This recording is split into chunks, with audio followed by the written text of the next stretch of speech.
My fiancé's parents said they wouldn't bless the marriage unless I signed a prenup, so I revealed something that changed everything. Donovan and I had been together for 3 years when he proposed. His parents owned a pharmaceutical empire worth billions. At our engagement party, his mother, Francine, pulled me aside. "We need to discuss the prenuptial agreement," she said, her smile never reaching her eyes. I'd expected this. Donovan warned me his parents protected their assets religiously. What I hadn't expected was the document they presented 2 weeks later. 47 pages of restrictions. No claim to family assets. No alimony. If we divorced, I'd leave with exactly what I brought in. Nothing. It's standard, his father Garrett explained during dinner at their estate. All our children sign them. Donovan squeezed my hand under the table. "It's just paperwork," he whispered. But page 32 made me pause. A morality clause. Any behavior that could damage the family reputation would void the marriage immediately. I'd forfeit everything, including custody of future children. Define damaging behavior, I asked. Francine's eyes gleamed. Criminal activity, substance abuse, mental illness requiring institutionalization, infidelity, anything that could harm our company's image. Mental illness.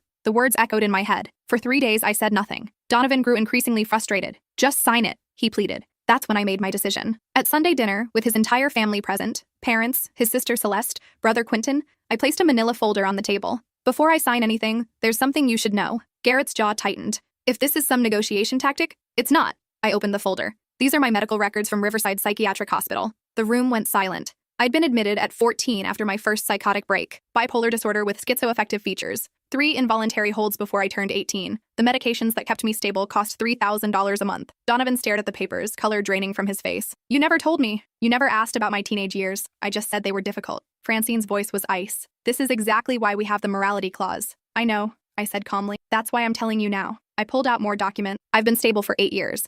Never missed a dose of medication." Celeste leaned forward. "Why hide it until now?" "I wasn't hiding. I was protecting myself from exactly this reaction." Garrett stood up. "The wedding is off. We won't have our bloodline contaminated." "Contaminated?" I interrupted. "Your fortune is built on selling these exact medications." I pulled out my phone and showed them a screen. "This is Lysoprene. Your company manufactures it. It's my primary mood stabilizer. You've made $12 million from this drug alone last year." The irony wasn't lost on anyone. Quentin spoke for the first time. "So you're essentially saying our family profits from your illness?" "I'm saying your family profits from mental health treatment while simultaneously discriminating against those who need it." Donovan hadn't moved, hadn't spoken. "There's more," I said quietly. I pulled out the final document, a genetic testing report. "Bipolar disorder has a strong hereditary component, 60 to 80% chance of passing it on." Francine's face went white. "But here's what you don't know," I continued. "Your nephew, Celeste's son, his behavioral issues, the special school, I recognized the signs immediately." Celeste gasped. "How dare you?" "Check his symptoms against the diagnostic criteria." That's when Garrett grabbed the papers from my hand and noticed something else. His expression changed completely. His hands began to shake. "These medical records," he whispered. "The treating physician, Dr. Patricia Morgan." The name was printed clearly at the top of every document. Garrett sank back into his chair. The blood had drained from his face completely. "You know her?" I said. It wasn't a question. Francine moved to her husband's side. "Garrett, what's wrong?" He couldn't speak, just stared at the signature on my intake forms. I pulled out one more document. I'd saved this for last, not knowing if I'd need it. Dr. Morgan had given it to me 6 months ago when I'd asked about my treatment history. Dr. Morgan was one of the pioneering psychiatrists in treating bipolar disorder in the 1980s, I said. She worked at Riverside before opening her private practice. She kept meticulous records of all her patients. I slid a photocopy across the table, including a 17-year-old boy admitted in 1984 after a manic episode. He'd been arrested for reckless driving, claimed he could fly, hadn't slept in 6 days. Garrett's medical record. Same hospital, same doctor, same diagnosis. The silence that followed was suffocating. "That's impossible," Francine finally said, but her voice wavered. "Dr. Morgan remembered you," I told Garrett. "When she saw your name as my emergency contact, she mentioned she'd treated a Garrett Ashford decades ago. She assumed you were related." I did some digging. Quentin grabbed the paper. "Dad, it was a misdiagnosis," Garrett said weakly. "Youthful mistake. I was stressed, that's all." "Is that why you still see Dr. Reeves every month?" I asked. "The appointments your assistant schedules as business meetings?" I'd learned about those 3 weeks ago. Donovan's father disappeared the second Tuesday of every month for exactly 50 minutes. When I'd asked his assistant about it, she'd been evasive. A simple record search of psychiatrists in the area had done the rest. "You've been on lithium for 40 years, I continued. "Same as me. Different medication, same purpose. Mood stabilization." Francine sat down hard. "You told me those were for your heart." "They are," Garrett stammered. "Lithium can affect—" "Don't," I interrupted. "I've taken lithium. I know every side effect, every interaction, every reason someone takes it. And it's not for your heart." Celeste was crying now. "Why wouldn't you tell us?" "Because of this." Garrett gestured wildly at the table. "This exact reaction, the shame, the judgment, the morality clause," I added quietly. He looked at me then, really looked at me. "How long have you known?" 2 weeks. Dr. Morgan mentioned she'd treated a Garrett Ashford when I asked her to compile my records for the prenup. I wasn't sure it was you until I started checking. Your assistant was very helpful once I explained I was your future daughter-in-law." "This is blackmail," Francine said. No, I corrected. This is the same thing you demanded from me. Full disclosure before marriage. The only difference is, I was honest from the start. Donovan finally spoke. You investigated my father? I protected myself. The prenup wasn't just about money, it was about control. That morality clause would let your parents decide what counts as mental illness requiring institutionalization. They could take my children if I had a bad day. I stood up. Your father has the same condition I do. He's been managing it for decades. Built an empire. Raised 3 children. By your own standards, he should have been deemed unfit. Contaminated. That's different, Francine said. How? She had no answer. I wanted to get married, I said, looking at Donovan. I love you, but I won't enter a marriage where my illness is treated as a moral failing while your father's is a secret kept from his own children. So what do you want? Garrett asked, his voice hollow. I want the morality clause removed, completely. I want a prenup that's actually about protecting assets, not controlling behavior. And I want everyone in this room to understand that mental illness doesn't make someone contaminated. I gathered my papers. Dr. Morgan wanted me to give you this, I told Garrett, sliding an envelope across the table. She said she'd hoped you'd found peace, that hiding never brings peace. I walked to the door. I'll be at my apartment. Donovan, you know where to find me when you decide what matters more, your family's image or the truth. The drive home took 40 minutes. My hands shook the entire way. I'd gambled everything on this moment, spent weeks researching, compiling evidence, planning every word.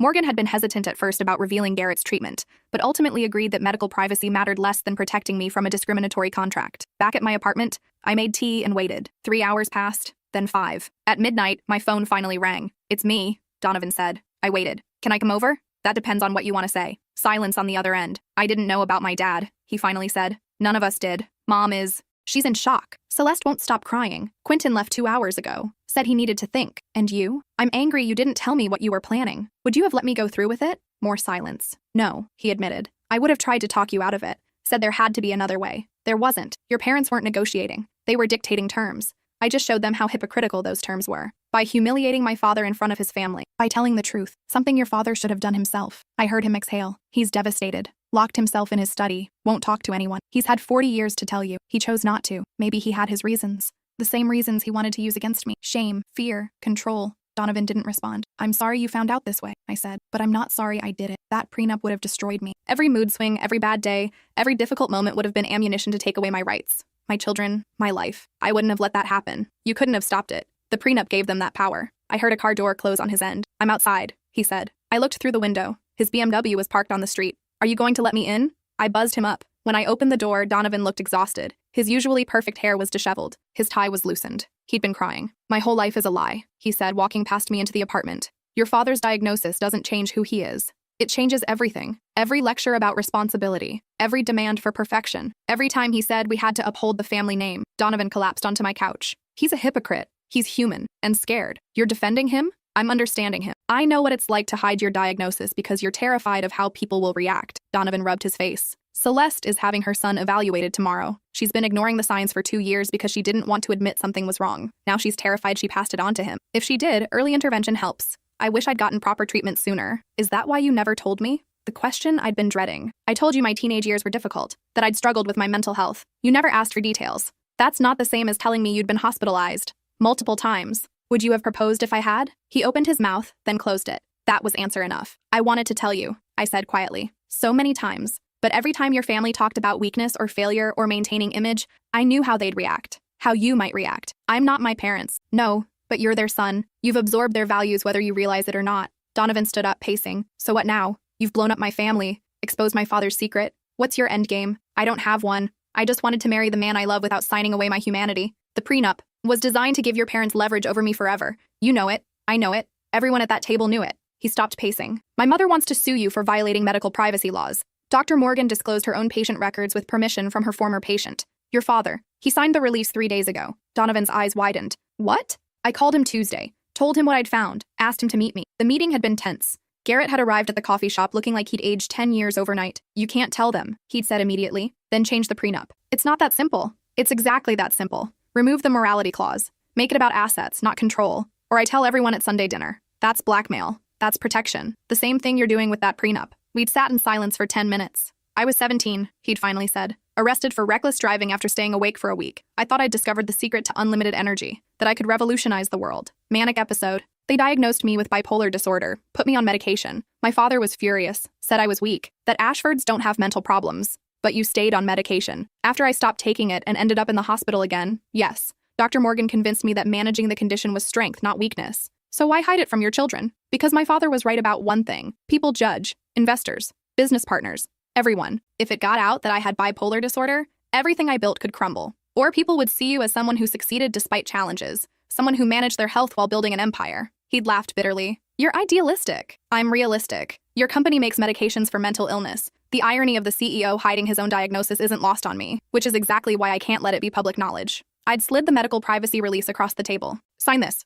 Let me use your records to make my point, or I'll find another way. You'd destroy me to save yourself? I'd tell the truth to protect myself. There's a difference. He'd stared at the paper for a long time. If I sign this, you remove the morality clause? If you sign this, I show your family why that clause is discriminatory. What they choose to do after that is up to them. He'd signed it. Now Donovan stared at me in my apartment, processing this information. He agreed to let you expose him? He agreed to let me tell the truth. Whether that's exposure depends on perspective. My mother will never forgive you. Your mother discriminated against people with mental illness while married to someone with the same condition She doesn't get to be the victim here. Donovan sank back onto the couch. I don't know if I can. The words hit harder than expected. Because I have bipolar disorder? Because you manipulated my entire plotted and planned and orchestrated that whole scene. I protected myself by humiliating everyone I love, by showing them their hypocrisy. There's a difference. He stood up. I need time to process all of this. Take all the time you need. He walked to the door, then turned back. Did you ever really love me? Or was this always about beating my parents? I loved you enough to fight for a fair prenup instead of just walking away. If this was about beating your parents, I would have gone to the press,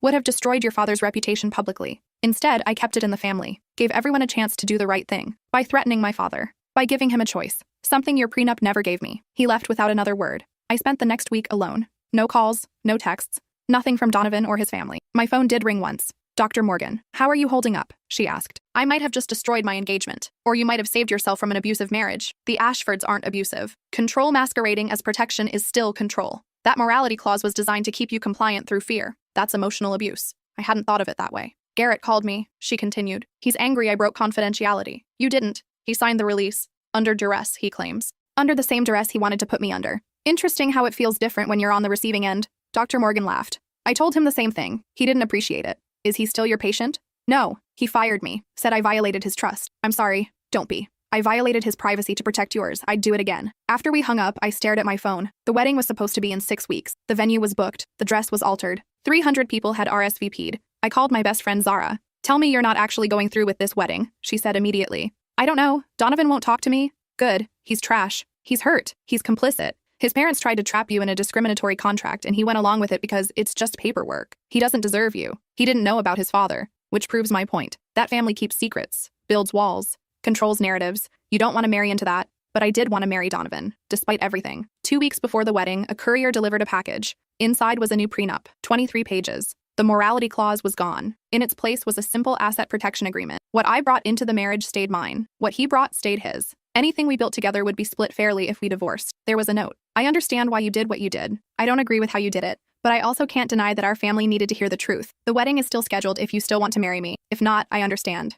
D. I called him. Did you write this prenup yourself? I hired a different lawyer, one who specializes in equitable agreements instead of control. And your parents approved it? They don't have a choice. I'm 32 years old. This is my marriage, not theirs. They'll never forgive me. Probably not. But they're going to therapy. All of them. Dad's been meeting with a new psychiatrist who specializes in helping patients who've hidden their diagnosis. Mom's in counseling to deal with the betrayal she feels. Celeste is working with her son's doctors.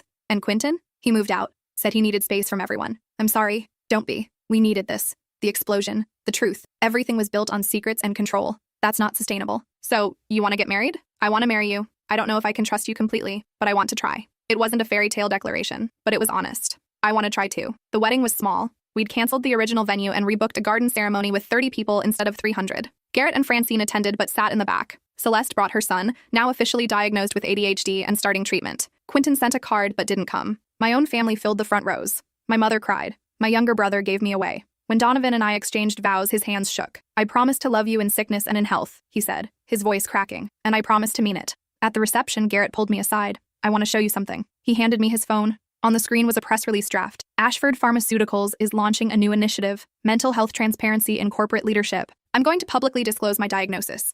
Talk about living with bipolar disorder while running a company. Encourage other executives to be open about their mental health. I stared at the words. When did you decide this? When Celeste's son was diagnosed. He asked why he had to hide it, why he couldn't tell his friends. I realized I'd been teaching my grandson to be ashamed of something that wasn't shameful. This will change everything. I know, but you were right. Hiding never brings peace. The press release went live 3 days later. The response was immediate and overwhelming. Other CEOs began sharing their own mental health struggles. Ashford Pharmaceuticals stock actually rose as investors praised the transparency. Garrett was interviewed on national news. "My future daughter-in-law taught me that you can't sell medication for mental health while discriminating against those who need it," he said. "That hypocrisy nearly cost me my relationship with my son. I won't make that mistake again." He never mentioned how I'd forced his hand. The media painted it as a courageous personal choice. I didn't correct them. 6 months into our marriage, Donovan and I went to couples counseling. "I'm still angry," he admitted in one session, "about how you orchestrated everything, how you investigated my father, how you planned that dinner like a trial. I needed leverage," I said. "Your parents wouldn't negotiate. They weren't treating me like a person, they were treating me like a liability. So you treated my father like a weapon. I treated him like an example. He'd been living proof for 40 years that bipolar disorder doesn't make someone unfit. That was the point. The point was blackmail. The point was survival." Our therapist, Dr. Vasquez, interrupted. "Let's examine this from both perspectives. You," she looked at me, "felt trapped by an unfair prenup and used the information you had to level the playing field. You," she turned to Donovan, "felt your trust was violated when your partner investigated and exposed your family's secrets. Both of these feelings are valid. But one of us was facing discrimination," I said. "And one of us had their family destroyed," Donovan countered. "Your family destroyed itself with lies. You pulled the pin on the grenade." Dr. Vasquez held up her hand. "The question isn't who was more right or more wrong. The question is whether you can rebuild trust moving forward. We worked on that for months. Slowly, things improved. Donovan started asking questions about my condition instead of avoiding the topic. I started being more direct about my needs instead of hiding behind strategy and planning. We created a crisis plan for if I had an episode, who to call, what medication adjustments to make, how he could support me without trying to fix me. It felt like learning to be married after already being married. A year later, I got pregnant. The first thing I did was call Dr. Morgan. "I need to talk about medication adjustment during pregnancy. Already on it. Come in tomorrow." The consultation was thorough. Some of my medications were safe during pregnancy. Others needed to be changed. The risks were outlined clearly. "You're more likely to have mood episodes during pregnancy and postpartum," Dr. Morgan explained. "But with proper monitoring and medication, most people with bipolar disorder have healthy pregnancies." "What about the baby? The genetic component?" "There's increased risk. But your children will also have access to early intervention and treatment you didn't have. Knowledge is protection." When I told Donovan, his first question was, "What do you need from me?" Not about the risks, not about his concerns, about my needs. "I need you to trust that I can do this, that my diagnosis doesn't make me a bad mother." "I never thought that." "Your mother did. During the prenup discussion, she implied I'd be an unfit parent. My mother was wrong about a lot of things. Our son was born healthy. We named him Julian, after Dr. Morgan's father. Francine came to the hospital but stayed for only 20 minutes. She held Julian briefly, then left without saying much. Garrett stayed longer. "He's perfect," he said, watching Julian sleep. "He might have bipolar disorder. Then he'll have 2 grandfathers who understand what that's like, and parents who won't make him hide it." "2 grandfathers?" He smiled sadly. "My father died ashamed of me, ashamed of what I had.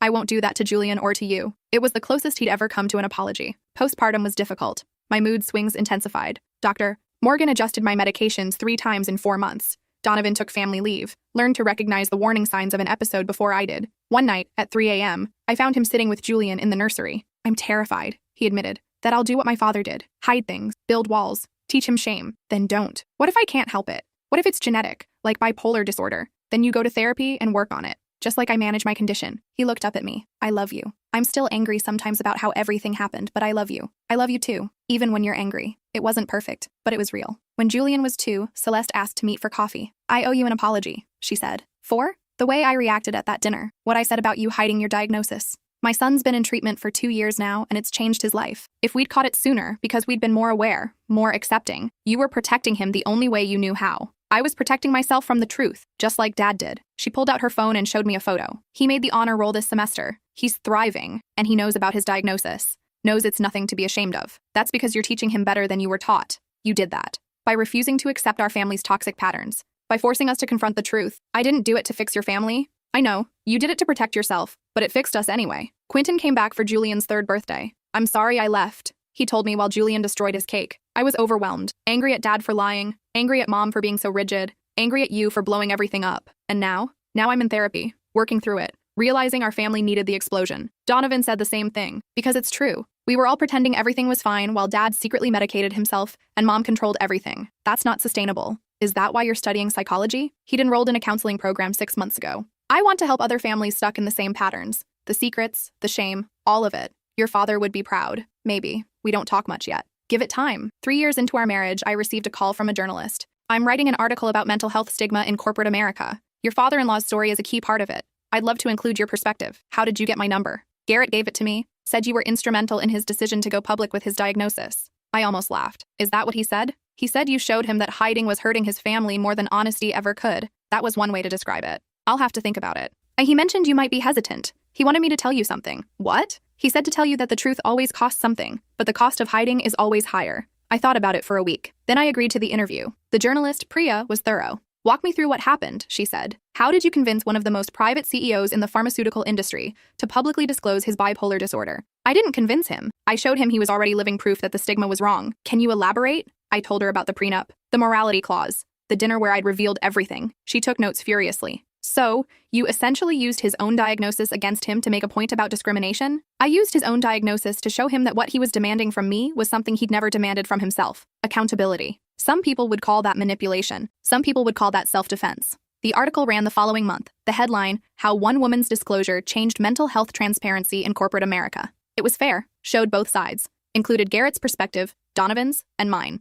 The comments section was predictably divided. Some praised me for standing up to discrimination. Others called me manipulative and calculating. I stopped reading after the first 100 comments. Does it bother you? Donovan asked that night. What people are saying? Not really. They don't know the full story. Don't know what it's like to face a contract designed to strip away your rights at the first sign of illness. I didn't understand it either. Not until I saw Dad go through the same thing you did. The fear, the shame, the constant worry about being discovered. It's different when it's someone you love. It should have been different from the beginning. 5 years after the wedding, Francine finally invited us to Sunday dinner. Just immediate family, she said on the phone. I'd like to talk. We brought Julian, now a rambunctious 5-year-old obsessed with dinosaurs and mud. Garrett had aged well. The public disclosure had lifted something from him. He smiled more, laughed easier. Francine had aged harder. The cracks in her perfect facade had widened. I've been in therapy, she said over soup, for 3 years now. I know. Donovan told you? He mentioned it. She set down her spoon. I need to apologize to you. I waited. The prenup, the morality clause, all of it. I was trying to protect my family, protect our legacy, but I was really just trying to control things I was afraid of, like mental illness, like anything that threatened the image I'd built. The perfect family, the perfect life. I didn't want anything messy or complicated to ruin it. Life is messy and complicated. I know that now. Watching Garrett go through his disclosure, watching Celeste work with her son, it forced me to confront my own fears. And I'm sorry for treating you like a threat instead of a person, for trying to use a contract to control your health, for everything. It was the apology I'd wanted 5 years ago. Now it felt almost unnecessary. Thank you, I said simply. Do you forgive me? I'm working on it. It was the most honest answer I could give. That night, putting Julian to bed, he asked me a question. Mommy, why do you take medicine every day? Because I have a condition that needs managing. Like Grandpa Garrett? Donovan and I had been open with Julian about mental health from the start. Similar, yes. Will I need medicine too? Maybe, maybe not. But if you do, it's nothing to be ashamed of. Grandpa says medicine is what helps him be the best version of himself. Grandpa's right. Then medicine is magic. I smiled. Kind of, yeah. After Julian fell asleep, I found Donovan in our home office. Do you ever regret marrying me? I asked. He looked up from his laptop. Where is this coming from? Just wondering. If you had known everything about my condition, about what would happen with your family, would you still have proposed? He thought about it. I'd like to say yes immediately. But honest answer? I don't know. The version of me who proposed was naive, thought love conquered everything, thought my parents' demands were reasonable. And now? Now I know love isn't about conquering. It's about showing up, every day, even when it's hard. Especially when it's hard. That's not romantic. It's better than romantic. It's real. On our 5th anniversary, I got a letter. Dr. Morgan had passed away. The funeral was small, mostly former patients who credited her with saving their lives. Garrett spoke. Dr. Morgan taught me that mental illness wasn't weakness. That treatment was strength. That honesty was freedom. I didn't believe her for 30 years, but she never stopped believing in me. After the service, I found her daughter. Mom left something for you, she said, handing me an envelope. Inside was a letter dated a week before Dr. Morgan died. Dear friend, if you're reading this, I'm gone. I wanted you to know how proud I am of you, for fighting for yourself, for refusing to accept discrimination, for teaching an old patient of mine that hiding helps no one. Garrett came to see me last month, told me everything that happened, how you'd used his records to protect yourself, how angry he'd been, how grateful he was now. She did what I couldn't, he said. She told the truth when it mattered. You changed more than one life when you spoke up at that dinner. You changed a family, a company, a culture. That takes courage I'm not sure I would have had. Keep fighting, keep speaking, keep living openly. The world needs more people like you. With admiration, Patricia Morgan. I read it 3 times before putting it away. That night I told Donovan about the letter. She was right, he said. You changed everything. I just refused to be controlled. Which changed everything. 7 years after the wedding, Julian started 2nd grade. His teacher called a month into the school year. I wanted to discuss Julian's behavior. He's been very open about his grandfather's bipolar disorder. Some of the other parents are concerned. Concerned about what? Whether it's appropriate for a 7-year-old to discuss mental health so openly. I took a breath. Julian's grandfather is a public figure who chose to disclose his diagnosis to reduce stigma. Julian is proud of his grandfather. There's nothing inappropriate about that. Some parents worry it might scare other children. Why would mental illness scare children unless adults teach them to be scared? Silence on the other end. I'll talk to the principal, she finally said. You do that, and while you're at it, tell those concerned parents that mental illness affects 1 in 4 families. Their children are going to encounter it eventually. Better they learn about it from a kid who sees it as normal than from their own fears. I hung up and called Garrett. Julian's teacher is getting complaints about him talking about your bipolar disorder. What kind of complaints? The kind that say mental illness is too scary for 7-year-olds to understand. But war and divorce and death aren't? Apparently not, he sighed. I'll call the school. Make a donation to their mental health education program. One that doesn't exist yet, but will by the end of the week. You don't have to do that. Yes, I do. Julian shouldn't face consequences for refusing to hide what I hid for 40 years. 2 weeks later, Ashford Pharmaceuticals launched a school mental health initiative. Julian's school was the first recipient. The program included age-appropriate education about mental health, trained counselors, and resources for families. Think they'll still be concerned? Garrett asked at the launch event. They'll find something else to complain about. Let them. We're done hiding. When Julian turned 8, he asked me directly, Mom, do I have bipolar disorder like you and Grandpa? We don't know yet. Some people develop symptoms in their teens. Some never do. But I might? You might. Would that be bad? It would be challenging, but it wouldn't be bad. You'd have medication and therapy and people who understand. Like you and Grandpa? Exactly like us. Then I think I'd be okay. His confidence broke something in me, in the best way. This was what I'd fought for. A child who didn't fear his own brain, who saw mental illness as manageable instead of shameful. By year 10 of our marriage, the Ashford family looked completely different. Garrett had stepped down as CEO to focus on mental health advocacy. Francine had started a foundation for families dealing with mental illness. Celeste's son was thriving in mainstream school with proper supports. Quentin was a licensed therapist specializing in family systems. And Donovan and I had 3 children. Julian at 10 was still obsessed with dinosaurs. Our daughter Mira at 7 was an artist who painted feelings instead of things. And our youngest, Cole, at 4, was convinced he could talk to plants. None of them had shown signs of bipolar disorder yet, but we were prepared if they did. Do you think about that dinner? Donovan asked one night after the kids were asleep. The one where you revealed everything? Sometimes. Do you regret it? Not even a little. Do you? He thought about it. I regret that it had to happen that way, but I don't regret where it led us. To therapy? To truth, which is basically the same thing. I laughed. Your father said something similar at Mira's birthday party. That truth and therapy are the same thing? That honesty is the hardest medicine to swallow, but the most effective. Very on brand for a pharmaceutical CEO. Former CEO. He's still got the vocabulary. We sat in comfortable silence. I love you, Donovan said eventually, even though you're ruthless when cornered. I love you too, even though you're oblivious when comfortable. That's fair. On our 15th anniversary, Garrett pulled me aside at the party. I never thanked you properly. For forcing me to live honestly. Those first few years after going public were terrifying. But now, I can't imagine living any other way. You did the hard part. I just gave you a push. You gave me a shove off a cliff. There's a difference. And you learned to fly. He smiled. The company's mental health initiative has helped over 200,000 people access treatment. We've changed our employee health coverage to include comprehensive mental health benefits. We've funded research into new medications, all because you refused to sign a discriminatory prenup. I just didn't want to be controlled. You didn't want to be controlled, so you changed the world instead. Most people just walk away. I thought about it. Why didn't you? Because I loved your son, and I knew if I walked away, nothing would change. The next woman he fell in love with would face the same prenup, the same clause, the same discrimination. So you stayed and fought. I stayed and told the truth. The fight came after. He pulled out an envelope. This is for you. Inside was a check for $500,000. What is this? Your consulting fee. For the mental health initiative. You helped design the program, spoke at the launch events, advised on the education materials. You should be compensated. I didn't do it for money. I know, which is why I'm paying you anyway. Consider it back payment for the therapy you didn't charge me for during that dinner. I tried to give it back. Keep it. Invest it. Save it. Use it to start your own initiative. Whatever you want, but don't refuse it because you don't think you deserve it. That night, I stared at the check. $500,000 for refusing to be silent, for protecting myself, for changing a family and a company and a culture. What are you going to do with it? Donovan asked. I'm going to start a legal fund. For people facing discriminatory prenups or contracts because of mental illness, they'll have lawyers, resources, support. That's perfect. And terrifying. I don't know anything about running an organization. You knew nothing about taking down a pharmaceutical family's secret either. You figured it out. Fair point. The fund launched 6 months later. Within a year, we'd helped 43 people negotiate fair prenups. Within 2 years, we'd changed state law to make morality clauses based on mental health conditions unenforceable. Within 3 years, we'd expanded nationally. You've helped more people than I ever did selling medication, Garrett said at our 3rd annual fundraiser.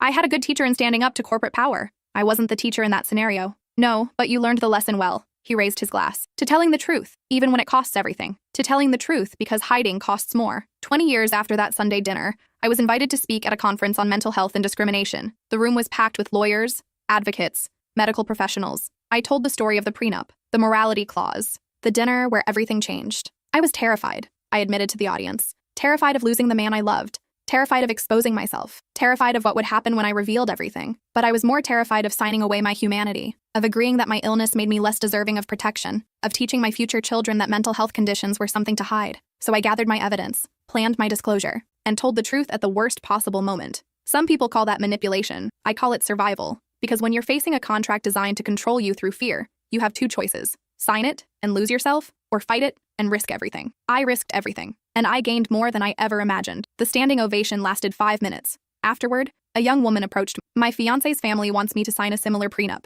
with a morality clause because I have depression. I've been trying to figure out how to handle it. Do they know you have depression? Yes, but they think it means I'll be an unfit wife and mother. Then you tell them exactly what I told the Ashfords. That mental illness doesn't make someone unfit. That treatment is strength, that their terms are discriminatory. And if they don't listen, then you walk away. Because anyone who thinks you're unfit because of a diagnosis doesn't deserve to be part of your life. She hugged me, crying. Thank you. I needed to hear that. After she left, Donovan appeared at my side. Still changing lives, I see. Just telling the truth. Same thing. We walked to the car in comfortable silence. Do you remember what I said that night? He asked. When I came to your apartment after the dinner? You said you weren't sure if you could marry me. I said I didn't know if I could trust you. Big difference. And can you trust me? Completely. Because I learned that your version of protection looks like truth-telling, even when it's brutal. I'll take brutal honesty over comfortable lies every time. That's the mental health advocacy talking. That's 20 years of marriage talking. At home, Julian, now 30 and a psychiatrist, was visiting with his wife and our first grandchild. Gran, tell me the story again, our granddaughter begged. Which story? The one where you fought the bad contract. Julian smiled. She asks about it constantly. I think you're her superhero. I'm not a superhero, I just refuse to be controlled. That's what superheroes do, our granddaughter insisted. Maybe she was right. That night, after everyone had left, I pulled out the old prenup. 47 pages of restrictions and control. I'd kept it all these years as a reminder of what I'd refused, of what I'd fought for, of what I'd changed. Donovan found me in the study. Thinking about burning that yet? Maybe. Or maybe I'll donate it to a museum of discriminatory contracts. That's oddly specific. There's a legal history museum in Boston. They collect documents that show how far we've come and how far we still need to go. Exactly. He sat beside me. Any regrets about how it all happened? I regret that it had to happen at all. That your parents thought a morality clause was reasonable. That your father hid his diagnosis for 40 years. That I had to choose between signing an unfair contract or blowing up your family. But I don't regret the choice I made. I protected myself and accidentally protected your whole family in the process. Very accidentally. The best revolutions are. We sat in silence, looking at the document that had changed everything. You know what the strangest part is? Donovan said eventually. What? My father thanks you every year on his disclosure anniversary, sends you flowers, calls it his second birthday.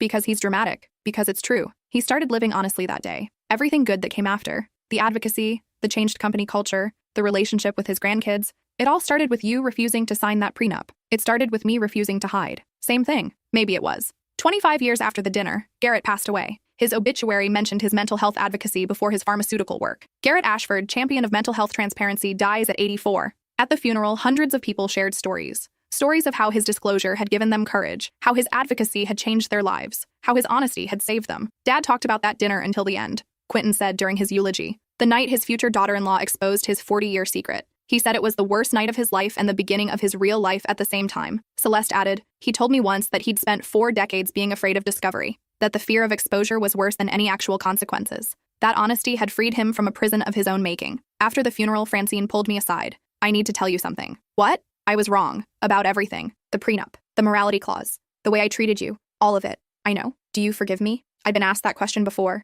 This time the answer was different. Yes. She cried then, for the first time since I'd known her. Garrett said you would. He said you were tougher and more forgiving than anyone he'd ever met. That most people who survive what you did become bitter, but you became better. I had good medication. She laughed through tears. He would have loved that answer. At home that night, I pulled out Dr. Morgan's letter again, read it for the 100th time. You changed more than one life when you spoke up at that dinner. She'd been right, but I hadn't known it then. I'd just been trying to survive, to protect myself from an unfair contract and a discriminatory clause.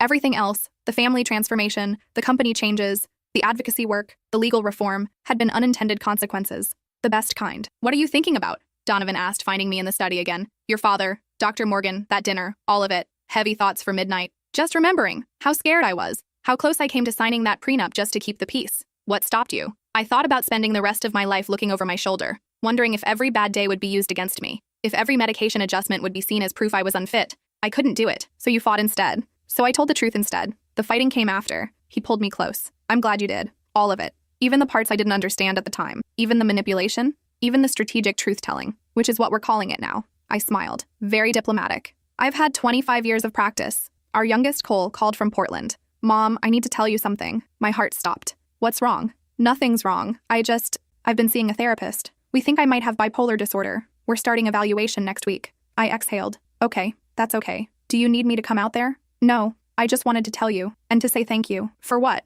For making it okay. For fighting so I wouldn't have to hide. For changing our family so I could get help without shame. After we hung up, Donovan looked at me. Is he okay? He's better than okay. He's getting evaluated. Getting help. Doing exactly what he should do. Because of you. Because of all of us. Your father's disclosure. Our honesty. The family culture we built. Which started with you and a prenup. Which started with me refusing to hide. At 30 years married, the legal fund I'd started had helped over 10,000 people. Changed laws in 43 states. Trained thousands of lawyers in identifying and challenging discriminatory contracts. You should write a book, Zara suggested over lunch. Tell the whole story. Who wants to read about prenups and mental health discrimination? Everyone who's ever faced something similar. Everyone who's been asked to sign away their dignity for love. Everyone who's hidden part of themselves to be accepted. That's a depressing audience. That's most people. She had a point. I spent the next 2 years writing, not just about the prenup, but about living with bipolar disorder, about medication and stability, about loving someone despite, or because of, the chaos that came with mental illness, about building a family where honesty mattered more than image. The book came out to positive reviews, an unflinching look at mental health discrimination and the courage it takes to fight back, a testament to the power of truth-telling in changing systems. Required reading for anyone navigating mental illness in their family or themselves. At the book launch, I read from the final chapter. I didn't set out to change anything. I just refused to be diminished by a diagnosis I couldn't control. That refusal changed a family, changed a company, changed laws and lives and systems. But it started small, with a prenup I wouldn't sign, with a truth I wouldn't hide, with a moment at a Sunday dinner when I decided my dignity mattered more than their comfort. Every revolution starts that way, with someone saying no to injustice, even when saying no costs everything. I was willing to lose love to keep my humanity. Turns out, I didn't have to choose, but I had to be willing to. The applause filled the bookstore. Afterward, dozens of people lined up to share their stories. Stories of prenups they'd signed and regretted. Stories of diagnoses they'd hidden. Stories of families they'd lost to discrimination. Stories of courage they'd found after reading mine. You gave me permission to fight back, one woman said. You showed me I wasn't alone, a man added. You changed my life, a teenager whispered. I hadn't set out to change anyone's life. I just refused to sign a contract that treated me as less than human. Everything else had followed. At 35 years married, Donovan and I renewed our vows. Small ceremony, just family, Julian and his wife, Mira and her partner, Cole and his boyfriend, all our grandchildren, Quentin, Celeste, Francine. Even Garrett's chair sat empty at the front, reserved in memory. 35 years ago, I said during the ceremony, I almost didn't marry this man. His family wanted me to sign a contract that would have controlled me through fear. I refused. That refusal changed everything. I looked at Donovan. You asked me once if I'd had an endgame, a plan beyond exposing your father and fighting the prenup. I didn't. I just wanted to be seen as fully human. Wanted to marry someone who loved all of me, including the parts that needed medication and management. You gave me that.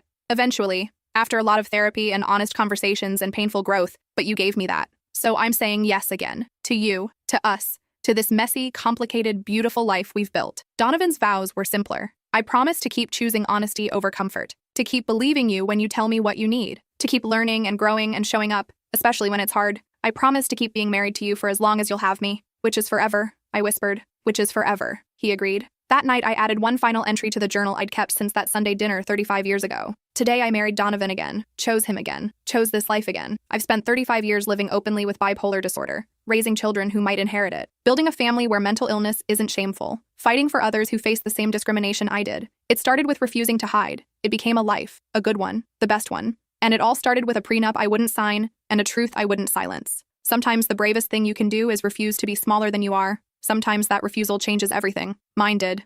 How did you use an Uno reverse to turn your family's rules upside down? Growing up in the Blackwood house meant following one sacred rule. Family business stays in the family. No exceptions, no outsiders, no authorities. When Dad got arrested for tax evasion, we told neighbors he was on a business trip. When Uncle Garrett was caught embezzling from his law firm, we claimed he was taking a sabbatical. When my older brother Zane started dealing drugs from our basement, Mom served cookies to the police and said he was at college. The family code was simple. Blood protects blood, even when blood is poison. I bought into it completely until I was 17 and discovered what my cousin Freya had been hiding. She lived with us after her parents died in a car accident when she was 12. Freya was quiet, artistic, and spent most of her time locked in the attic bedroom Mom had converted for her. We all thought she was just grieving. Even 5 years later, she barely spoke at family dinners and flinched whenever Uncle Garrett visited. One afternoon, I went to borrow her art supplies and found her crying over a canvas. But it wasn't sadness, it was terror. The painting showed a man's silhouette in a doorway, looming over a small figure cowering on a bed. The brushstrokes were violent, desperate. Freya, what is this? She spun around, eyes wide with panic. Nothing. It's just abstract art. But I'd seen that doorway before. It was the entrance to her room. That night, I heard footsteps in the hallway. Heavy, deliberate steps that stopped outside Freya's door. Then came the soft click of a lock turning. I crept to my doorway and saw Uncle Garrett slipping inside her room with a key. My stomach dropped. For weeks, I gathered evidence. I recorded the footsteps with my phone. I documented when he visited and when Freya would disappear for hours afterward, returning with red eyes and shaking hands. I found the spare key he'd hidden behind the hallway portrait. When I finally confronted Freya, she broke down completely. "You can't tell anyone," she sobbed. "It'll destroy the family. Uncle Garrett said if I ever told, he'd make sure I ended up in foster care. He said no one would believe me anyway." The family code was protecting a monster. That's when I decided to flip the script entirely. I waited until Thanksgiving, when the entire extended family gathered for dinner. 23 relatives crammed into our dining room, all gossiping and laughing while Freya sat silent and pale beside Uncle Garrett. During dessert, I stood up with my phone in hand. "I'd like to propose a toast," I announced, "to family traditions." Everyone raised their glasses, smiling. "Specifically, to our tradition of protecting family secrets." Uncle Garrett's face went white. I pressed play on the recording. His voice filled the room, clear as day, whispering threats to Freya through her bedroom door just 3 nights earlier. The silence was deafening. "Our family code says blood protects blood," I continued, my voice steady despite my racing heart. "So I'm protecting Freya from him." Uncle Garrett lunged toward me, but my brother Zane, surprisingly, blocked his path. "Sit down, Garrett," Zane said quietly. That's when I realized someone else had been listening outside Freya's door too. Uncle Garrett tried to play innocent, claiming the recording was fake, but I had more evidence. Photos of the spare key, Freya's paintings, documentation of his late-night visits. The family split instantly. Half wanted to handle it internally, quietly transfer Uncle Garrett somewhere else, maybe therapy, keep it hushed. The other half wanted him gone completely, but I wasn't done. "There's something else," I said, pulling out a second phone. "I've been documenting everything for months, and I've already sent copies to Detective Morrison." The room erupted. Mom grabbed my arm so hard it bruised. "You called the police? On family?" "I protected family," I shot back. "Just not the family you wanted me to protect." That's when Uncle Garrett smiled, cold and calculating. "You have no idea what you've just done," he said softly. "I know things about this family that would destroy all of you, and now I have nothing left to lose." The temperature in the room seemed to drop 10 degrees. Even the relatives who'd been shouting fell silent. Something in Uncle Garrett's tone promised devastation. Aunt Helene, Dad's sister, stepped forward. "Garrett, don't what?" He cut her off, that same terrifying smile spreading across his face. "Don't tell them about the insurance money. Don't mention how Freya's parents really died." Freya's face went ashen. "What are you talking about?" Uncle Garrett laughed, a sound like breaking glass. "Sweet, naive Freya. Did you really think that car accident was random?" My blood turned to ice. Around the table, relatives exchanged glances that told me some of them already knew what he was about to reveal. "Your father was going to leave the family business," Uncle Garrett continued, his voice gaining momentum. "He'd discovered some irregularities in the books. He was threatening to go to the authorities." Grandpa Blackwood, who'd been silent in his wheelchair at the head of the table, suddenly spoke up. "Garrett, that's enough. No, Pops. It's time everyone knew the truth about our precious family loyalty." He turned back to Freya, his eyes gleaming with malice. "Your parents' brake lines were cut. Your father's death wasn't an accident, it was a murder." The words hit the room like a bomb. Freya's chair clattered backward as she stood, stumbling toward the wall. "You're lying," she whispered. "Am I?" Uncle Garrett pulled out his own phone. "I've been keeping insurance policies of my own. Photos, documents, recorded conversations. Did you know your grandfather ordered the hit? That your Uncle Thomas actually did the dirty work?" Uncle Thomas, who'd been standing by the fireplace, suddenly bolted for the door. Dad tackled him before he could reach it, and they crashed into the china cabinet. Glass exploded everywhere. "Stop!" Mom screamed, but chaos had already erupted. Cousin Marlene was sobbing hysterically. Aunt Diane grabbed her purse and started backing toward the exit. 3 of my younger cousins huddled together, wide-eyed and terrified. Through it all, Uncle Garrett kept talking, his voice rising above the mayhem. "That's not even the best part," he shouted. "Tell them about the money laundering, Pops. Tell them about the judges you've been bribing. Tell them about the witness who disappeared before Thomas's DUI trial." I looked at Freya, who was pressed against the wall, shaking uncontrollably. This wasn't what I'd wanted. I'd thought I was exposing one monster, but apparently I'd uncovered a whole nest of them. Grandpa Blackwood's voice cut through the noise like a blade. "Enough!" Everyone froze. Even at 83, confined to a wheelchair, he commanded absolute authority in this family. "Garrett," he said quietly, "you've crossed a line." Uncle Garrett's triumphant expression faltered slightly. "I've crossed a line? I'm not the one who's been—" "You've been stealing from the family for 3 years," Grandpa continued, his voice deadly calm. "You've been using your access to our legal matters to line your own pockets, and now you're trying to destroy us all to save yourself." The room went silent again. Uncle Garrett's face cycled through several emotions: surprise, fear, and finally, desperate rage. "You can't prove anything," he said, but his voice wavered. Zane stepped forward, and I noticed he was holding a thick manila envelope. "Actually, we can," he said. "I've been watching you too, Garrett. The money you skimmed from Freya's inheritance, the false billings, the forged documents." I stared at my brother in shock. When had he become the responsible one? "You see," Zane continued, "while you were busy being a predator, I was learning the family business, really learning it, including how to spot when someone's stealing from us. Uncle Garrett's face went from red to white to purple. You little shit. You have no idea what you're dealing with. But I do, a new voice said from the doorway. Detective Morrison stepped into the dining room, followed by 3 uniformed officers. I'd called him after exposing Uncle Garrett, but I hadn't expected him to show up during dinner. The sight of badges and handcuffs in our family dining room felt surreal.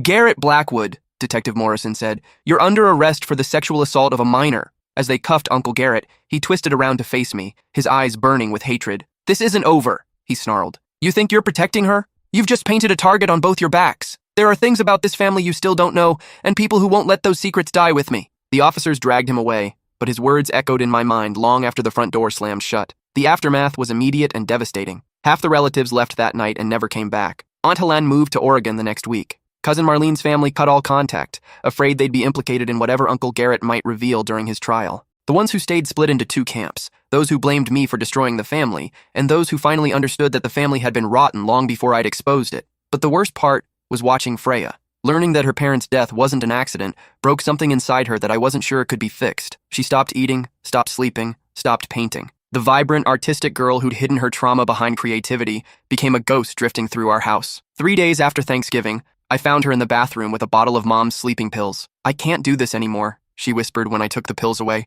Everyone I love dies because of this family. First my parents, and now, what if they come after you too? I held her while she cried, and for the first time since this whole nightmare began, I wondered if I'd made the right choice. The first hearing was scheduled for December 15th. Uncle Garrett pled not guilty and hired the most expensive defense attorney in the state. His strategy became clear immediately. If he was going down, he was taking everyone with him. His lawyer subpoenaed financial records going back 20 years. They demanded testimonies from every family member. They started investigating Freya's parents' car accident. Mom came to me a week before the hearing, her face haggard. We need to talk, she said. We sat in the kitchen where I'd confronted her about protecting Uncle Garrett just weeks earlier. It felt like years had passed. There are things about this family you don't understand, she began. Your grandfather, he's not just a businessman. The Blackwood name carries weight in this town for reasons that go beyond legitimate success. My stomach clenched. What are you saying? I'm saying that if Garrett starts talking, it won't just be him going to prison. Your father could be arrested. Zane could be arrested. Hell, I could be arrested. She pulled out a folder and spread its contents across the table. Bank statements, legal documents, photographs. The family business isn't just construction and real estate, she continued. We launder money for some very dangerous people. We've been doing it for decades. The judges, the police officials, the city council members, they're all on our payroll. I stared at the evidence in front of me, my world tilting sideways. Freya's father discovered this, Mom said quietly. He was going to expose everything, so Grandpa had him killed. The words hit me like a physical blow. And you're telling me this now because Garrett's lawyer is going to use all of this to create reasonable doubt. He's going to argue that Garrett was being set up by a family of criminals who needed a scapegoat. I looked at my mother, really looked at her, and saw a stranger. How long have you known? I asked. About the money laundering? Since I married your father? About Freya's parents? I suspected, but I didn't know for sure until tonight. And about what Garrett was doing to Freya? Mom's face crumpled. I swear I didn't know. If I had, you would have what? Called the police? We both know that's not how this family works. The silence stretched between us, filled with 20 years of lies and secrets. So what happens now? I finally asked. Now you have a choice, Mom said. You can testify against Garrett and watch our entire family implode, or you can find another way. What other way? She met my eyes, and I saw something cold and calculating there that reminded me of Grandpa. Garrett dies before he can testify. I stared at her in horror. You're talking about murder. I'm talking about protecting this family. The same thing you thought you were doing when you exposed him. I stood up so fast my chair toppled backward. I'm not a killer, Mom. No, she said quietly. But your grandfather is. And if you don't find another solution, that's exactly what's going to happen. I walked out of the kitchen and straight to Freya's room. She was sitting by the window, staring out at the December snow. We need to leave, I said without preamble. She turned to me, her eyes hollow. What? This family is never going to let us be free. They'll either kill Uncle Garrett to protect their secrets, or they'll kill us to protect themselves. We need to disappear. Freya shook her head slowly. I can't run forever. You won't have to. We'll run until we're strong enough to fight back. That night, I made a plan. I had $3,000 in savings and access to Mom's emergency credit card. Freya had a small inheritance from her grandmother that the family hadn't touched. It wasn't much, but it was enough to get us out of town. More importantly, I had copies of everything. The recordings of Uncle Garrett, the financial documents Mom had shown me, photos of the evidence Zane had compiled. If this family wanted to play dirty, I'd show them exactly how dirty things could get. I spent the next 3 days preparing. I researched cities where we could disappear, youth shelters that would help us, legal aid organizations that specialized in cases like ours. But as I was finalizing our escape plan, Zane cornered me in my room. I know what you're thinking, he said, closing the door behind him. Do you? You're going to run, take Freya and disappear. He sat down on my bed looking older than his 19 years. It won't work. Why not? Because Grandpa has connections everywhere. Private investigators, police contacts, people who owe him favors. He'll find you within a month. I sank into my desk chair, feeling defeated. So what do you suggest? Let them kill Uncle Garrett and pretend this never happened? No, Zane said quietly. I suggest we burn it all down. I looked at my brother, really looked at him, for the first time in years. The drug dealer who'd seemed like just another family screw-up was gone. In his place sat someone with sharp eyes and a calculating expression that reminded me uncomfortably of Grandpa. What are you talking about? Zane pulled out his phone and showed me a recording app. I've been documenting everything for the past year, he said. Every illegal transaction, every bribe, every threat. I've got Grandpa on tape ordering surveillance on people who cross him. I've got Dad discussing money laundering strategies. I've got Aunt Helen admitting she helped cover up the car accident. My mind reeled. Why? Because I knew this day would come. The Blackwood family empire was built on violence and corruption, and it was always going to collapse eventually. I just wanted to make sure I was on the right side when it happened. He showed me file after file on his phone, audio recordings, video clips, photographs of documents. The thing is, he continued, taking down the family isn't enough. The people they work with, the network of corruption they've built, it all needs to be exposed. Otherwise, someone else will just take our place. I stared at the evidence in front of me. This could destroy hundreds of people. Good. They deserve to be destroyed. And our family? Zane met my eyes. Our family stopped being a family the day they decided protecting their wealth was more important than protecting their children. That night, I called Detective Morrison. I have more evidence, I told him. A lot more. We met the next morning at a coffee shop across town. I brought Zane and everything we'd compiled. Detective Morrison brought a federal agent named Special Agent Rivera. What you're describing, Agent Rivera said after reviewing our materials, is a RICO case. Racketeering, money laundering, conspiracy, murder for hire. We're talking about bringing down an entire criminal organization. How long would it take? I asked. To build a case this size? At least a year, maybe 2. And in the meantime, Detective Morrison answered, in the meantime, you and Freya are in serious danger. If your grandfather suspects what you're planning, he didn't need to finish the sentence. Agent Rivera leaned forward. We can offer you protection, witness protection, new identities, relocation, the works. I thought about Freya, barely holding herself together in the aftermath of Uncle Garrett's arrest. I thought about leaving behind everything we'd ever known. What about Uncle Garrett's trial? If you cooperate with our investigation, his trial becomes the least of your worries, Agent Rivera said. We'll have enough evidence to put him away for life without relying on a he said, she said case about sexual assault. And my family? Detective Morrison's expression was grim. Your family will be facing federal charges. Most of them will probably spend the rest of their lives in prison.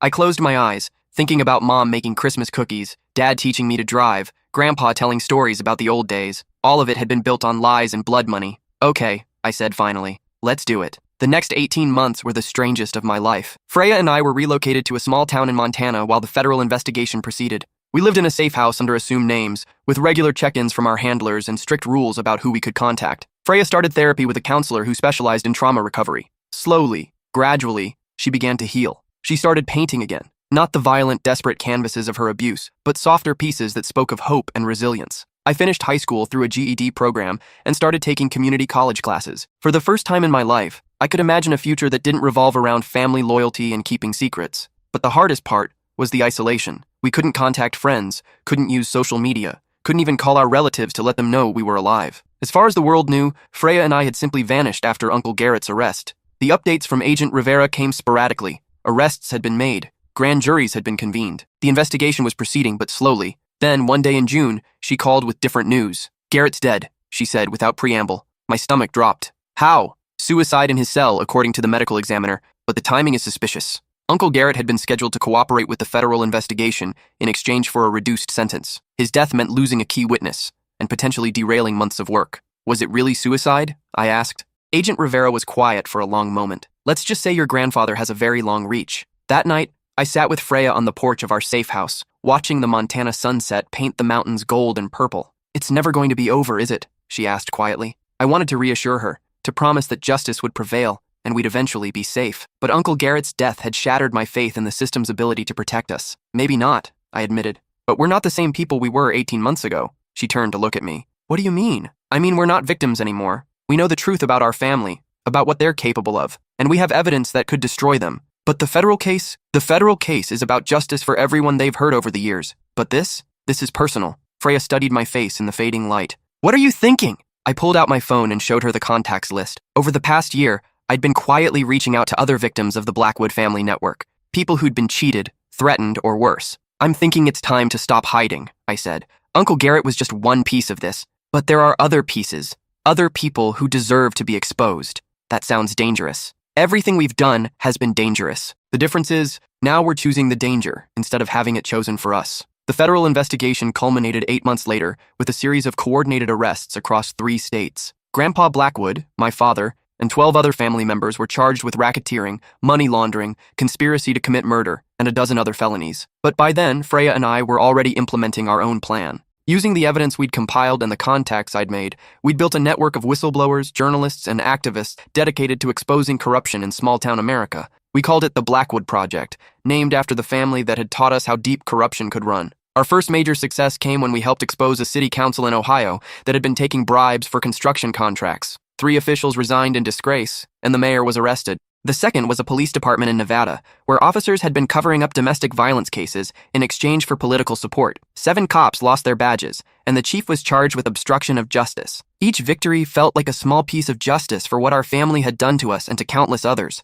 But the real test came when we decided to go public with our own story. I'll never forget walking into that television studio in Denver, sitting across from an investigative journalist named Patricia Lang, and telling the world about the Blackwood family. "Why are you speaking out now?" she asked during the interview. I looked directly into the camera, thinking about Uncle Garrett, about Freya's parents, about all the people who'd been hurt by my family's code of silence. "Because secrets are poison," I said. "They rot everything they touch. The only way to stop the rot is to expose it to light." The interview aired on a Tuesday night in October. By Wednesday morning, my phone was ringing nonstop with calls from other survivors, other families who'd been destroyed by corruption and silence. By Friday, 3 more cities had opened investigations into their own police departments and city councils. By the following month, the Blackwood Project had expanded to include offices in 12 states. But the call that mattered most came 6 months later from Mom. "I saw your interview," she said, her voice barely above a whisper. I hadn't spoken to her since the day I'd left Montana and come out of witness protection. Part of me had wondered if I'd ever hear from her again. And I wanted you to know that you were right.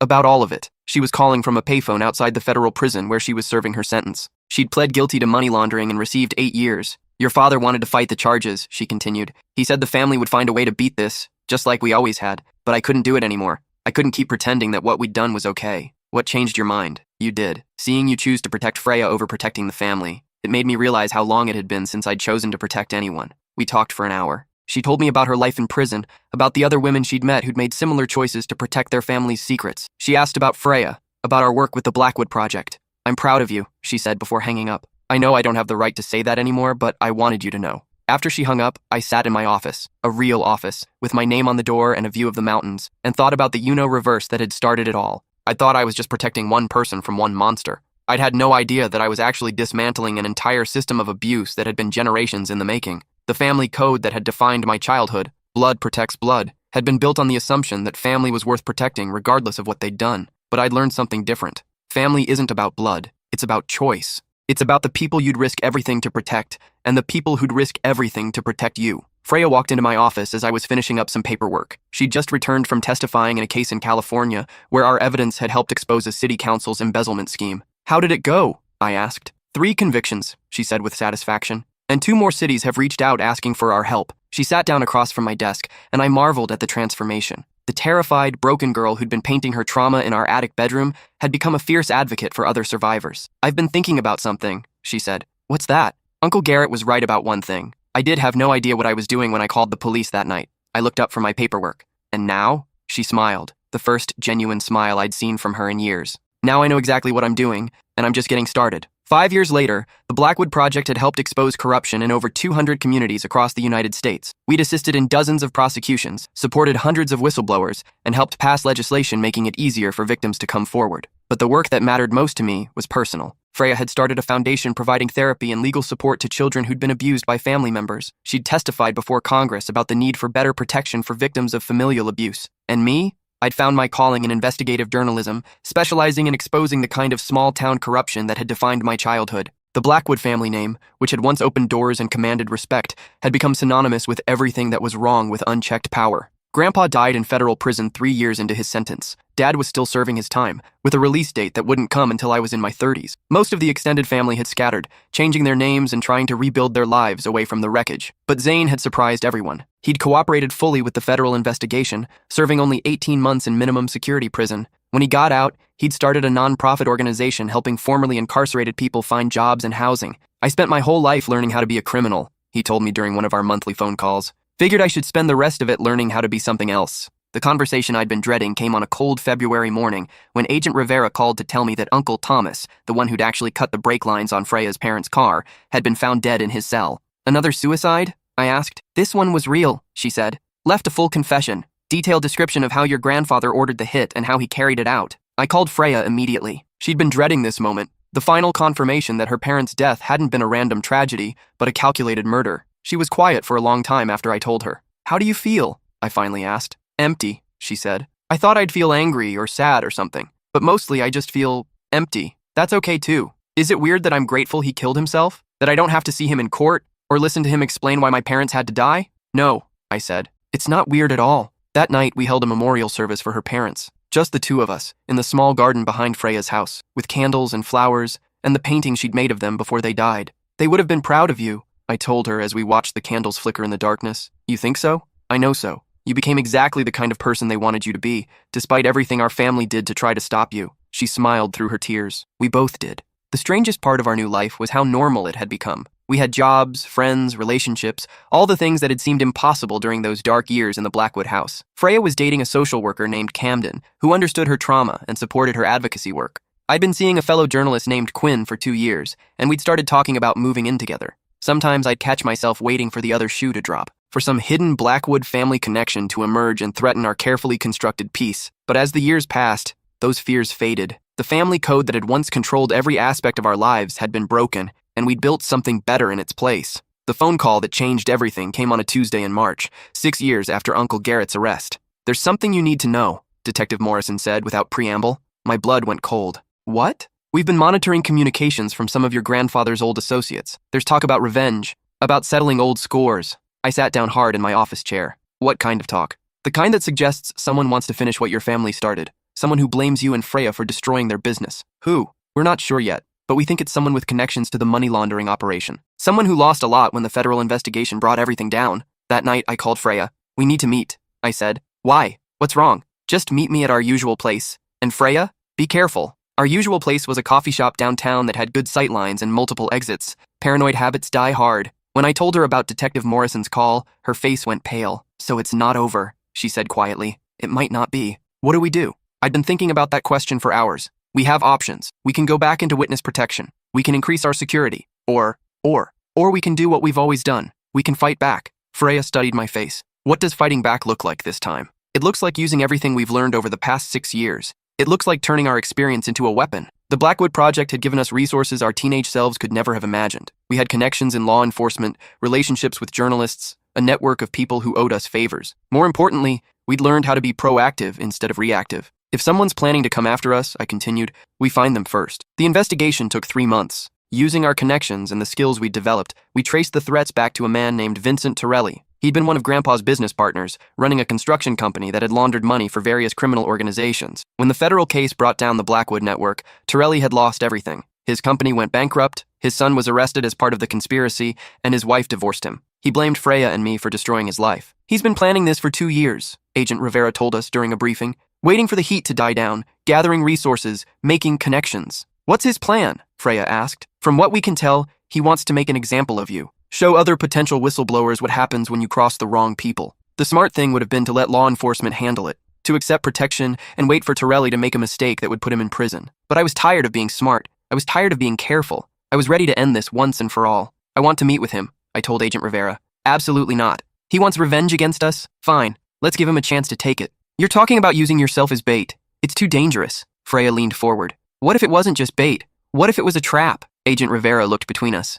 What are you thinking? I'm thinking Vincent Torelli isn't the only person who blames us for what happened to the Blackwood network, Freya said. There are probably dozens of people who lost money, lost power, lost status because of our testimony. So what if we could get them all in one place? What if we could trick them into revealing themselves? It took 6 weeks to plan. Using our media connections, we announced that we were writing a book about our experiences. We let it leak that the book would include new revelations about the Blackwood network, names, details, evidence that hadn't been made public during the federal trials. Then we scheduled a private event for concerned parties who wanted to discuss the book before publication. The bait was irresistible. Everyone who'd been touched by the Blackwood case and had managed to avoid prosecution would want to know what we were planning to reveal. The event was held at a hotel conference room in downtown Denver. We told attendees it was a chance for informal discussions about the book's content.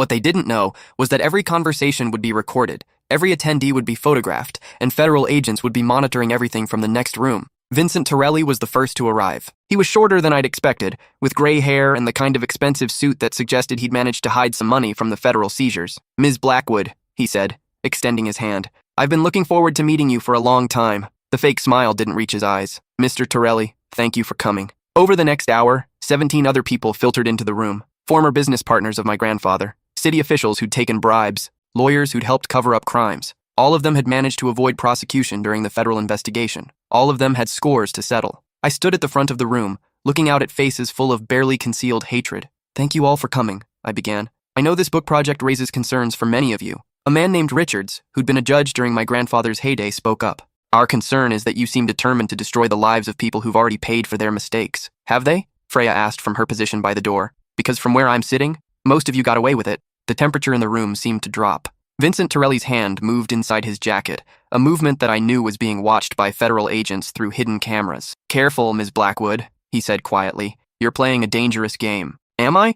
Because I thought this was just a book discussion." "Cut the act," said a woman named Morrison who'd helped launder money through her accounting firm. "We all know why we're really here." "Do we?" I asked. "Why don't you tell me?" That's when they made their first mistake. Torelli pulled out a folder and slammed it on the table. "Because you two are going to destroy this book project," he said. "You're going to issue a public apology for the lies you told during the federal trials, and you're going to disappear. And if we don't, then you'll end up like your cousin's parents." The threat was clear, unambiguous, and, thanks to the recording equipment, admissible in court. Judge Richards tried to backtrack. "Vincent, that's not what we agreed." "Shut up," Torelli snapped. "These little bitches cost us millions of dollars and destroyed dozens of lives. It's time they paid." "Actually," I said, "I think it's time you paid." That's when Agent Rivera and 6 other federal agents burst through the conference room doors. The next few minutes were chaos. Torelli tried to run and was tackled by 2 agents. Judge Richards attempted to destroy his phone before it could be seized as evidence. Several others tried to claim they'd been entrapped, but the recordings were clear, the threats were explicit, and the conspiracy to commit violence was undeniable.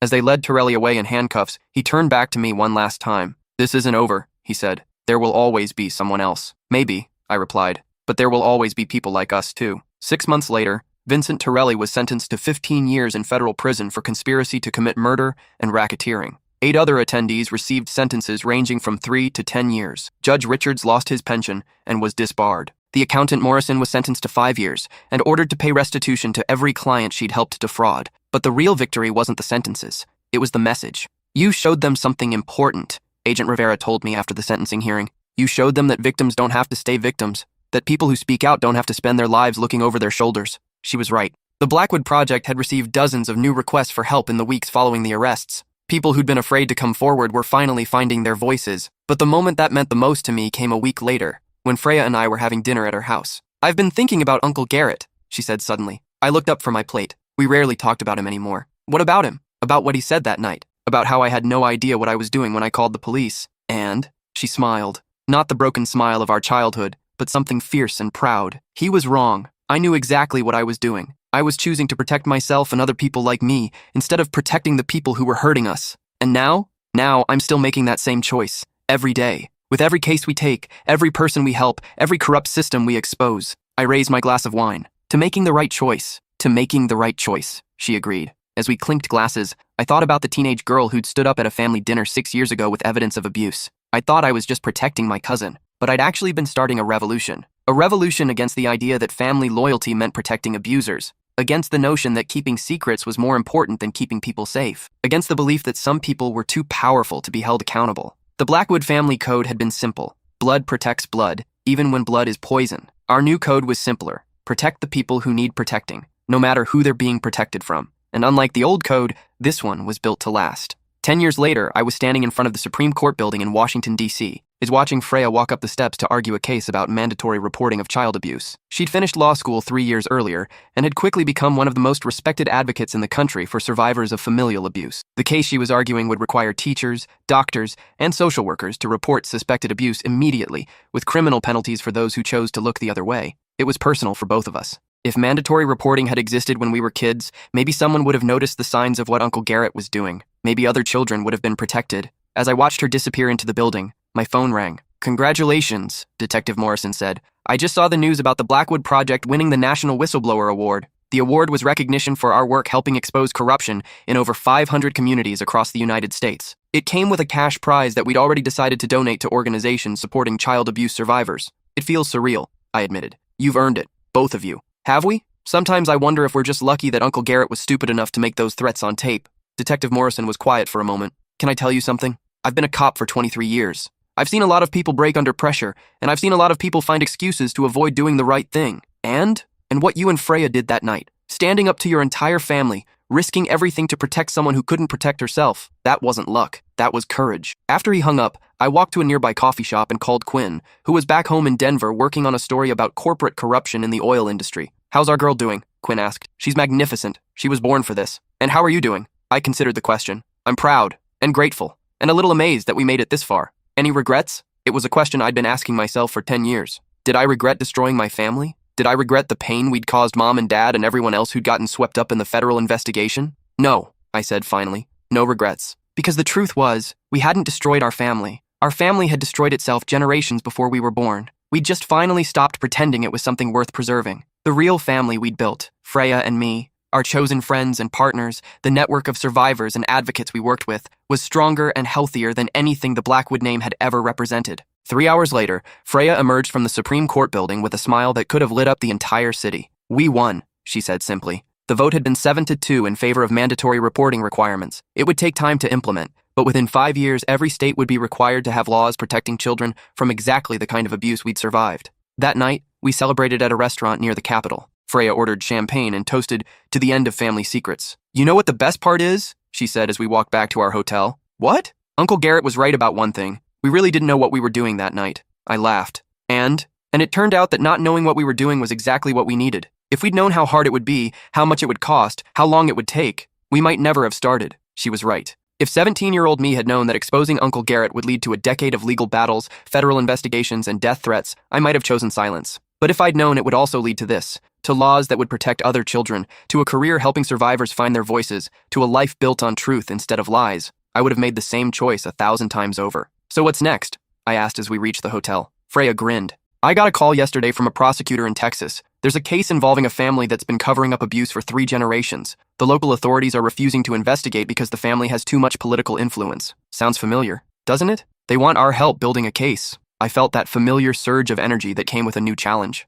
When do we leave? Next week, unless you're getting tired of this fight. I thought about Uncle Garrett, about Grandpa Blackwood, about all the powerful people who'd counted on our silence to protect their secrets. I thought about the hundreds of survivors we'd helped find justice, the corrupt officials we'd exposed, the children who were safer because of laws like the one Freya had just helped pass. Never, I said. I'm never getting tired of this fight. Because the truth was, the reverse I'd played that Thanksgiving night 10 years ago had taught me something important. The most powerful move you can make is the one nobody sees coming, and we were just getting started. 20 years after that Thanksgiving dinner, I was sitting in a lecture hall at Harvard Law School, watching Freya deliver the keynote address at a conference on victims' rights. The audience was filled with prosecutors, advocates, and survivors, people who dedicated their lives to the same fight we'd been fighting for 2 decades. The family I was born into had a code, she was saying. Family business stays in the family. No exceptions, no outsiders, no authorities. I smiled, remembering the terrified 17-year-old who'd recorded Uncle Garrett's footsteps in the hallway. But here's what I learned, she continued. The family you're born into doesn't have to be the family you choose, and the codes you inherit don't have to be the codes you live by.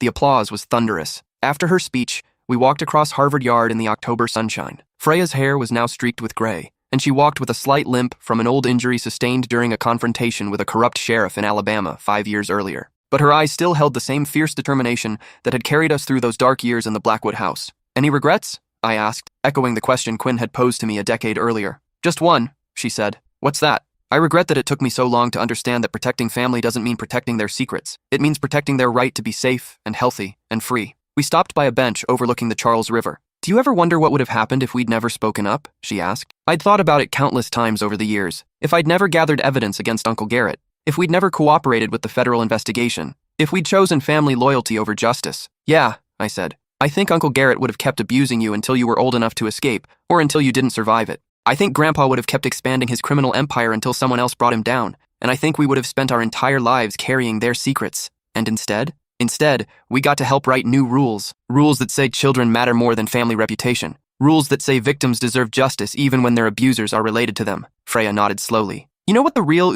reverse was? What? They taught us that family protects family no matter what.